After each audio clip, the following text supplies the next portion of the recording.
Bonsoir et merci de nous ouvrir vos portes pour passer un temps de louange et d'étude de la parole ensemble.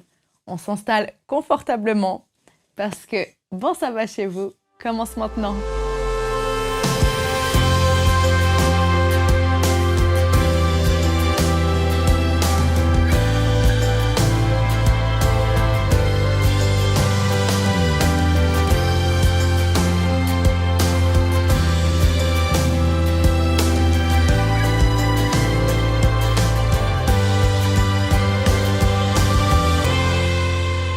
Comment allez-vous? Je ne sais pas si votre semaine a été bonne ou pas. Avez-vous le cœur à chanter? Si la réponse est oui, c'est parfait. C'est ce que nous allons faire maintenant. Et si la réponse est non, peut-être que la solution pour changer cela est justement de chanter. On dit que la musique adoucit les mœurs. Moi, je dis que la louange apaise les cœurs. Alors restez, on se retrouve juste après.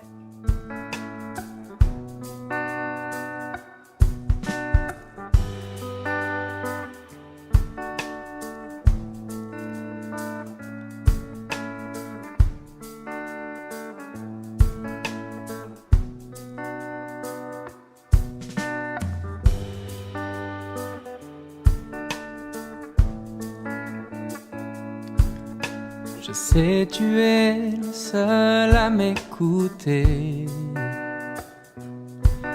Quand je parle à toi, je sens mon cœur s'envoler. Ton amour puissant et tendre m'a sauvé. Yeah. Si seulement un jour je pourrais te remercier. Un jour je pourrais te remercier. Je sens dans mon cœur la présence de notre Seigneur. Tu vas le vouloir, sentir l'amour du Père, le confort de ses bras. Je sens dans mon cœur la présence de notre Seigneur. Tu vas le vouloir, sentir l'amour du Père, le confort de ses bras. Je me mets à genoux, je regarde au ciel, les yeux en larmes, ton appel. Je te suis fidèle, je te suis fidèle. Et jusqu'à le jour que tu viendras, je suis le chemin pour être avec toi. Oui, je t'attends. Je t'attends. Je sens dans mon cœur la présence de notre Seigneur. Tu vas le vouloir, sentir l'amour du Père, le confort de ses bras. Je sens dans mon cœur la présence de notre Seigneur. Et tu vas le vouloir, sentir l'amour du Père, le confort de ses bras. Je le sens.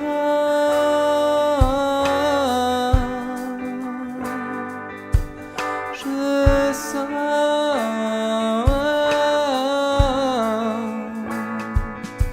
Je sens.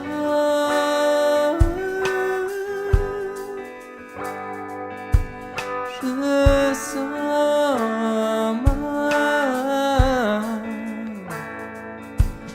Je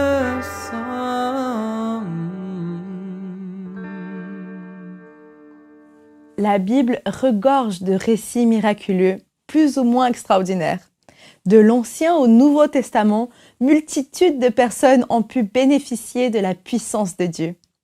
Il y a des miracles longtemps espérés, des miracles totalement inattendus, des miracles visibles et d'autres invisibles, des miracles spectaculaires comparés à certains plus ordinaires. Il y a eu des miracles sur la durée, alors que celui que nous allons étudier ce soir est décrit en quelques mots seulement. Mais il est écrit dans la Bible, alors il a forcément quelque chose à nous enseigner. Et bonjour les amis, comment allez-vous? J'espère bien ce début d'année et en ce début de sabbat. Un temps où on peut se relaxer tranquille dans le fauteuil comme je suis si bien installé en cet instant. Je voudrais vous partager un texte ce soir autour du livre de Matthieu au chapitre 12 qui raconte l'histoire d'un homme qui était possédé et qui était muet et aveugle. On savait qu'en parcourant les villes de Galilée, Jésus et ses disciples prêchaient et manifestaient avec puissance le royaume des cieux sur terre, au milieu d'une foule qui était assoiffée, qui était en quête de guérison, de libération et aussi de beaucoup d'espérance, comme pour nous aujourd'hui. Aujourd'hui encore, je pense que beaucoup de cœurs ont encore cette soif de trouver des chemins pour se sentir mieux, des chemins de guérison pour aller mieux. Croyez-vous d'ailleurs que cette même parole que prêchait le Christ peut aujourd'hui encore changer et transformer des vies parfois bien abîmées, touchées, meurtries par le mal? Car cette bonne nouvelle, cette parole pleine d'autorité du Christ était accompagnée de signes et de miracles des plus surprenants. Les aveugles ont vu, les lépreux ont été purifiés, les démons ont été chassés et les morts ont même été ressuscités. Je vous invite donc pour ce début de sabbat à ouvrir cette parole de Dieu et on va y voir justement un de ces miracles à travers la guérison ou disons la libération d'un homme démoniaque, aveugle et muet. Parfois, on prononce des mots sans en saisir le sens profond, la réalité terrible qu'implique une telle condition. Imaginez être possédé, être habité par un ou même plusieurs démons. Quelle tragédie, quelle histoire. Mais comment cela est-ce possible? Il faut comprendre le contexte aussi de l'époque. Au temps du Christ, la frontière entre médecine et magie n'est pas aussi nette que celle que l'on connaît aujourd'hui. D'un côté, en particulier dans le monde gréco-romain, on trouve une médecine empirique et rationnelle, proche dans ses principes de celle que nous connaissons dans nos sociétés occidentales. Et de l'autre, il y avait une médecine de type plus magique et religieuse, plutôt dans le monde sémitique. Cette approche médicale de type magique et religieuse était aux mains de prêtres médecins qui bâtirent une pensée thérapeutique sur l'idée de l'omniprésence des démons et sur la nécessité de les chasser pour obtenir le retour de la santé et la réconciliation du malade avec les dieux. Jésus semble être dans cette droite ligne au vu de son ministère d'exorcisme, de libération. Pour autant, pourrait-on dire que Jésus est un de ces prêtres médecins de l'époque? La théologienne et auteure Christine Pietro, dans son livre « Jésus, thérapeute », rappelle 4, voire 5 principales différences dans la pratique du Christ. Premièrement, ce qui est nouveau, c'est bien sûr le pouvoir irrésistible de Jésus. Aucune pathologie, aucun démon ne lui résiste. Il est bien au-dessus de tous les médecins ou mages ou exorcistes de l'époque. Et du coup, les ressemblances avec eux semblent faibles, comparées à sa puissance de guérison, sans faille et aussi instantanée.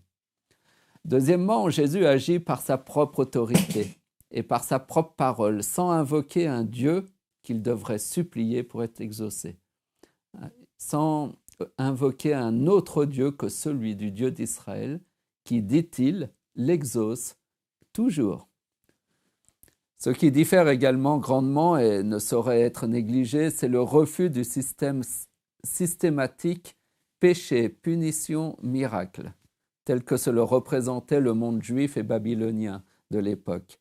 La souffrance et la maladie n'est pas forcément le signe que la personne a péché. Jésus rejoint en ce sens l'enseignement du livre de Job. Par contre, la maladie, le mal en général, est bien une des manifestations du pouvoir de Satan sur terre, et Jésus vient justement renverser ce pouvoir pour rétablir le royaume de son Père. Un autre point important à souligner encore, c'est peut-être la gratuité du don de ces guérisons, du don de Dieu. Contrairement à ce qu'on pense souvent, la foi du malade est loin d'être présente dans tous les récits, car Jésus agit, guérit aussi par pure bienveillance. Mais lorsque la foi est présente, elle permet d'accéder à un domaine supérieur, c'est-à-dire à celui de la guérison, de la vraie guérison, le salut de l'homme, le salut éternel de l'être humain. L'homme va au bout du parcours lorsqu'il n'est pas seulement guéri physiquement, mais qu'il est aussi sauvé éternellement. Le récit des 10 lépreux en Luc 17 en est représentatif. 10 sont guéris, mais un seul revient vers Jésus. On pourrait dire un seul est peut-être réellement sauvé. Par exemple, ce pauvre homme dans le récit de Matthieu 22, aveugle et muet. Imaginez sa souffrance d'être habité, dominé par un, voire plusieurs démons. Il est paralysé dans sa vie, prisonnier de forces maléfiques qui le retiennent captif, aveugle et sans parole pour dire sa souffrance, muet pour invoquer le secours même de son Dieu. Et pas besoin de démons pour être prisonnier d'un péché, d'un mal, et de ne pas réussir à dire sa souffrance, ni à en sortir. Jésus aurait pu ne pas le voir, ne pas porter attention sur un homme qui n'est rien, qui n'a rien à offrir en échange, mais il entend ce que personne n'entend, il voit ce que personne ne voit. Oui, car au-delà des miracles, ce que Jésus désire atteindre et sauver, c'est l'homme. C'est l'homme dans tout ce qu'il est, dans sa beauté. Ce point de la gratuité du don est, il me semble, très très important, car Jésus désire manifester son amour, sa vie, sa paix et surtout son salut pour tous les hommes, gratuitement. C'est le signe de sa grâce.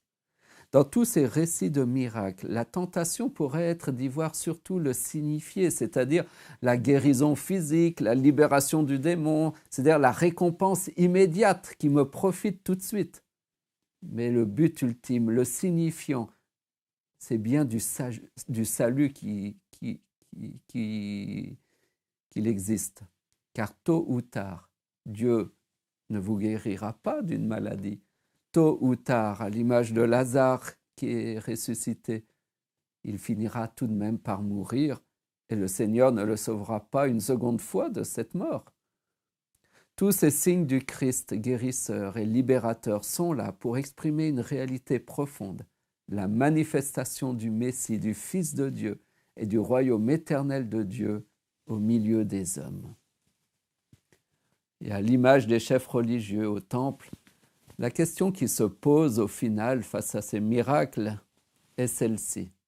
Par quelle autorité fais-tu tous ces signes ? Tel est l'enjeu d'ailleurs du récit du démoniaque sourd et muet, où d'un côté la foule y voit le signe de la venue du fils de David, c'est-à-dire du Messie tant attendu, alors que pour les pharisiens au verset 22, cet homme ne chasse les démons que par Belzébul, prince des démons. Chaque signe et miracle doivent être interprétés et demandent du discernement. De quelle force surnaturelle et réalité spirituelle viennent ces miracles? Pour les pharisiens, elle vient de l'autorité et du pouvoir de Satan lui-même, à travers lequel Jésus agit. Jésus, lui, réfute cette accusation pour 3 raisons principales. Premièrement, elle est absurde, car tout pouvoir divisé contre lui-même périt.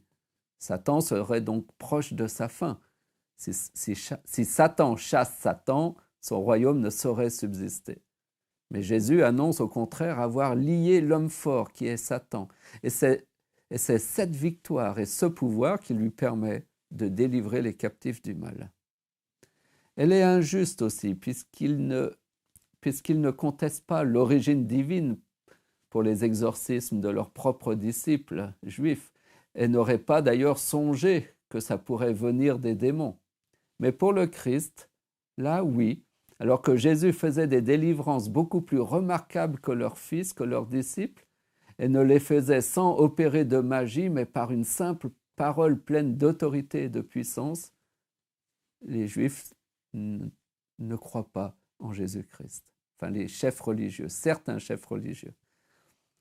Troisièmement, elle est condamnable, cette parole, car c'est une parole blasphématoire, qui est aussi la révélation d'un cœur entièrement corrompu. Tel fruit, tel arbre. L'homme produit au dehors ce qu'il a dans le trésor intérieur. C'est pourquoi ils rendront compte, dit Jésus, de chaque parole proférée, du verset 33 à 37. Alors Jésus dénonce une affliction, les conséquences de leur attitude. Elle les entraîne au seul péché irrémissible, au verset 31 et 32, qui est le péché contre le Saint-Esprit.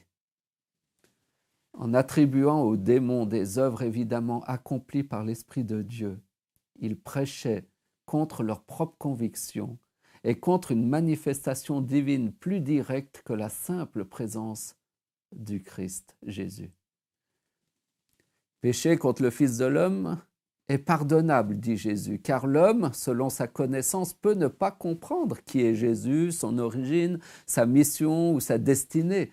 Cela dépend grandement de ce que Dieu a pu se manifester à lui plus ou moins directement et personnellement. Ce péché, quelle qu'en fût la culpabilité, pouvait leur être pardonné à cause peut-être d'une certaine forme d'ignorance. Ici, le péché contre le Saint-Esprit, c'est lorsqu'une personne se retrouve justement face à plusieurs manifestations puissantes et claires de Dieu, mais volontairement, il résiste et repousse la lumière et la conviction produite par l'Esprit de Dieu dans leur conscience. Nous pourrions comparer ici ce qui est arrivé à Pharaon dans l'Exode. Premièrement, Pharaon a endurci son propre cœur face aux œuvres puissantes de Dieu. Puis il a continué à endurcir son propre cœur et il l'a fait face à des preuves si incontestables qu'il a lui-même admis qu'il avait tort. Et puis, malgré tout, il a continué à le faire. Et à chaque fois, il avait l'occasion de se repentir. Mais un jour, il avait atteint une position où le repentir était impossible, car chaque acte de Dieu avait eu pour résultat que son cœur s'endurcissait davantage, jusqu'à ce qu'il ne puisse plus se repentir. Combien de petits pharaons avons-nous aujourd'hui dans ce monde, dans nos églises? Combien de pharaons à qui on ne peut rien dire, qui n'entendent rien, qui ne se remettent jamais en question, pensant que le problème, c'est toujours les autres. Ainsi, le pardon est rendu impossible non pas par une détermination de la volonté de Dieu, mais bien par le fait de la volonté et de l'endurcissement du cœur de l'homme. Maintenant, cette parole du Christ est grave, et que le Christ nous garde de ne plus nous rendre compte de notre propre état spirituel, de nos fautes. Pour conclure, on peut voir chez ce démoniaque aveugle et muet une image, voire un symbole de l'âme humaine qui est prisonnière et liée par la puissance de Satan. Elle est aveugle dans les choses de Dieu et muette devant le trône de la grâce de Dieu. Quelle drôle de coïncidence ou quelle tragique coïncidence avec les pharisiens de notre récit qui, eux, ne se rendent pas compte mais sont aveuglés par leur incrédulité, leur orgueil et muets face à la grâce de Dieu, incapables de paroles de repentance, d'ouverture à d'autres paroles et vérités autres que la leur. Pourtant, par ce récit, Jésus nous témoigne clairement de son intention et de la volonté de son Père, la liberté et la guérison de notre âme, de notre cœur. Oh, quelle grâce de Dieu! Si nous pouvions comprendre la grâce de Dieu, l'amour de Dieu. En délivrant ce pauvre homme de son mal, Jésus nous témoigne encore aujourd'hui qu'il a lié l'homme fort et l'a vaincu, afin que nous puissions à notre tour participer à cette libération et à ce salut éternel qu'offre Jésus-Christ en venant parmi les hommes pour nous sauver. Alors, en ce début de sabbat, ma prière est que chacun de nous puissions reconnaître l'œuvre de Jésus-Christ, que nous puissions reconnaître son autorité dans notre vie et accepter de suivre et de faire confiance à cette parole pleine de vie et de puissance, de guérison et de liberté, afin que nous puissions, nous aussi, ne pas résister, mais participer à la manifestation puissante du royaume de Dieu sur terre et dans nos cœurs. Bon sabbat chez vous.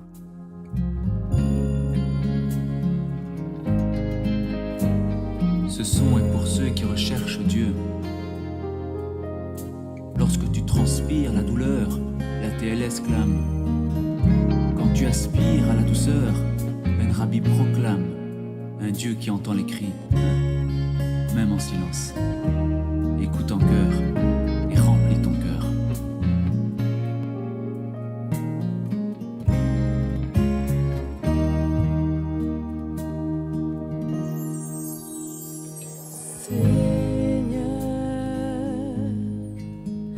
Viens dans mon cœur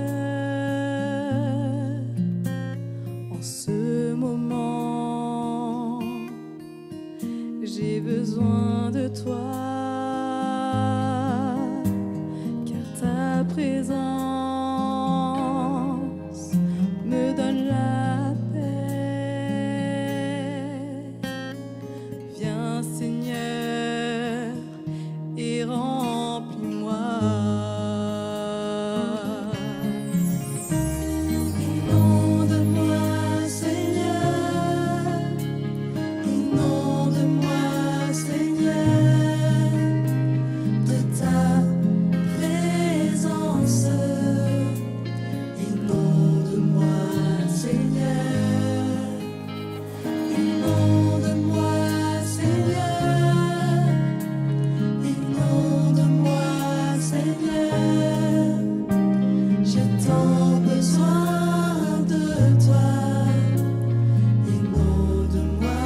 Seigneur,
croyais fort, je me suis cogné, j'avais tort, vacillé, tombé. Je ne fais pas le bien que je veux, pyromane, j'allume trop de feu. Je fais le mal que je ne veux pas. Pourquoi? Je comprends pas, c'est moi. Je me fais la malle, les mains en bourbe. Je fais le mal, ma droite est plutôt courbe. J'ai mal, ta main est-elle trop courte? Mais tu fais quoi là, hein, Seigneur? Ma main n'est plus qu'un poing serré. En colère, je frappe, donne des coups à moi-même, l'esprit lacéré. Mon Dieu, j'ai lâché ta main. Fou, blessé, je saigne et j'en souffre. Je lève les yeux, ça sent le souffle. Je crie, jure, je suis au fond du gouffre. Seigneur, j'ai besoin de ton souffle. Inonde-moi, Seigneur. Je suis tombé, tu me relèveras. J'ai péché, oui, tu me laveras. J'ai fauté, mais je crois en toi. Inonde-moi, Seigneur. Déverse sur moi ta douce grâce. Un déluge d'amour face à face. Ton tsunami balaye mes erreurs.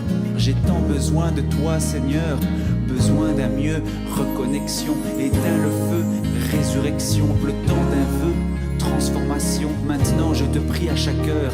Remplis-moi de ton cœur. Inonde-moi, inonde-moi, Seigneur. Inonde-moi, Seigneur. Inonde-moi, Seigneur. Inonde-moi, Seigneur, de ta présence. Inonde-moi, Seigneur. Inonde-moi, Seigneur. Inonde-moi, Seigneur. J'ai tant besoin de toi. Inonde-moi, Seigneur. Inonde-moi, Seigneur. Inonde-moi, Seigneur. Inonde-moi,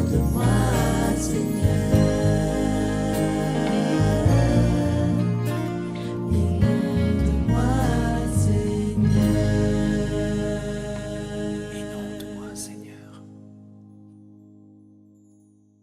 J'espère que vous terminez cette soirée plus en paix que vous ne l'avez peut-être commencé. Ma prière pour vous, c'est que Dieu continue d'agir dans nos cœurs durant ce sabbat et toute la semaine qui suivra.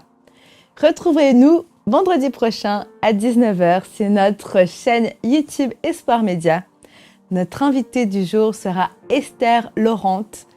Elle commentera la guérison de la femme courbée. D'ici là, comme d'habitude, je vous souhaite un bon sabbat chez vous.